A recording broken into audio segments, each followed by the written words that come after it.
Fenn, the Little Fox Explorer. Sawagdaws.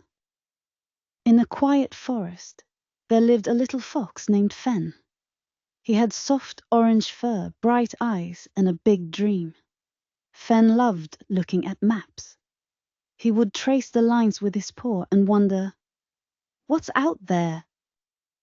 One day, he found a big old map tucked inside a hollow tree. It showed forests, rivers, hills, and faraway lands. "I want to see all of this," Fenn said with a wag of his tail. "Every corner, every trail."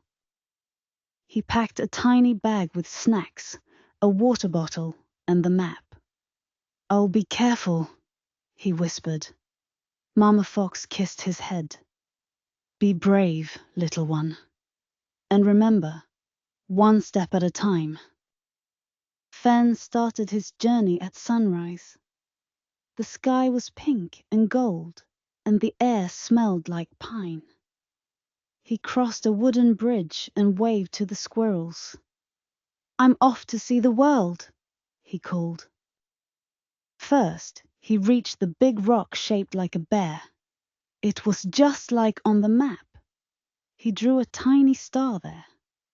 "One spot explored," he grinned. Next, he climbed a small hill. It was steeper than he thought, and his paws got muddy. "I can do it," Fenn said, puffing a little. He kept climbing. At the top, he saw the river sparkling below. He smiled. Beautiful. Fenn tiptoed across stepping stones. A frog waved from the water. "Careful," it croaked. He made it across, tail wagging proudly. "Thank you, frog friend." In the woods beyond, he found a tree with rainbow-colored leaves. "Wow," Fenn whispered. He sat under the tree, sipping water and drawing what he saw on his map. Suddenly it rained.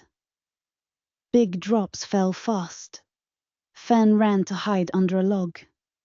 "I didn't plan for rain," he said. But soon the sun peeked out again. A rainbow arched across the sky. Fenn smiled wide. This is part of the journey too. He dried off, stretched his legs, and kept going. His map fluttered in the breeze. One path was blocked by fallen branches. Fenn frowned. Which way now? He looked at the sun, then at the map. "Left," he decided. He padded through the leaves. Along the way, he met an old mountain goat with a kind voice. "Lost?" the goat asked. "Just exploring," Fenn replied. "Do you know the way to the Wildflower Hill?" The goat nodded. "Follow the path with blue stones, and don't forget to look up." Fenn thanked him and continued. Spotting tiny blue pebbles along a narrow trail, by evening he found a quiet pond with fireflies dancing above it. He marked it with a star and curled up nearby. "I'll rest here tonight." Under the stars, he thought about home. "I miss Mama," he whispered, "but I'm proud." The next day, he reached the last corner of the map, a tall hill with flowers.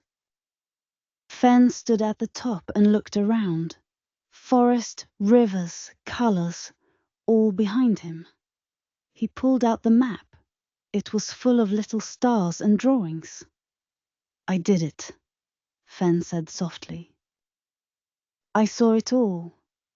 When he got home, Mama hugged him tight. "You really did it," she smiled. Fenn showed her the map.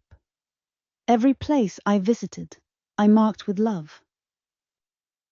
He made a small book with his notes and sketches. On the cover it said, "Fenn's Big Adventure." That night, as stars blinked above the forest, Fenn looked at his book and whispered, I was scared sometimes, but I didn't give up." He remembered the muddy hills, the rain, the blocked path, and how he kept going. "I think I've changed," he said softly. "I'm still small, but now I feel brave."